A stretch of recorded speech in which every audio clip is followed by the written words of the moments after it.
سورہ نجم والنجم اذا ہوا، تارے گواہی دیتے ہیں جب وہ گرتے ہیں۔ ما ضل صاحبکم وما غوا، تمہارے ساتھی محمد صلی اللہ علیہ وسلم نہ بھٹکے ہیں اور نہ بہکے ہیں۔ وما ینطق عن الہویٰ، نہ ہی وہ اپنی خواہش اور اپنی مرضی سے بولتے ہیں۔ ان هو الا وحی یوحیٰ، وہ تو صرف وہی بولتے ہیں جو ان کی طرف وحی کی جاتی ہے۔ علمہ شدید القویٰ، انہیں علم سکھایا ایک زبردست قوت والے فرشتے نے۔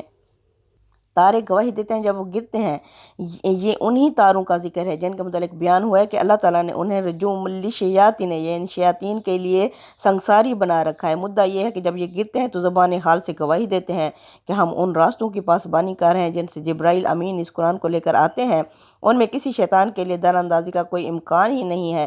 اسے جنوں کا الہام اور کہنوں کا کلام قرار دے کر رد کرنے کی کوشش نہ کرو، اس کی حریم، اس کے تقدس تک ان شیطانوں کی رسائی کہاں؟ یہ تو اس کے قریب پھٹکنا بھی چاہیں تو شہاب ثاقب کی صورت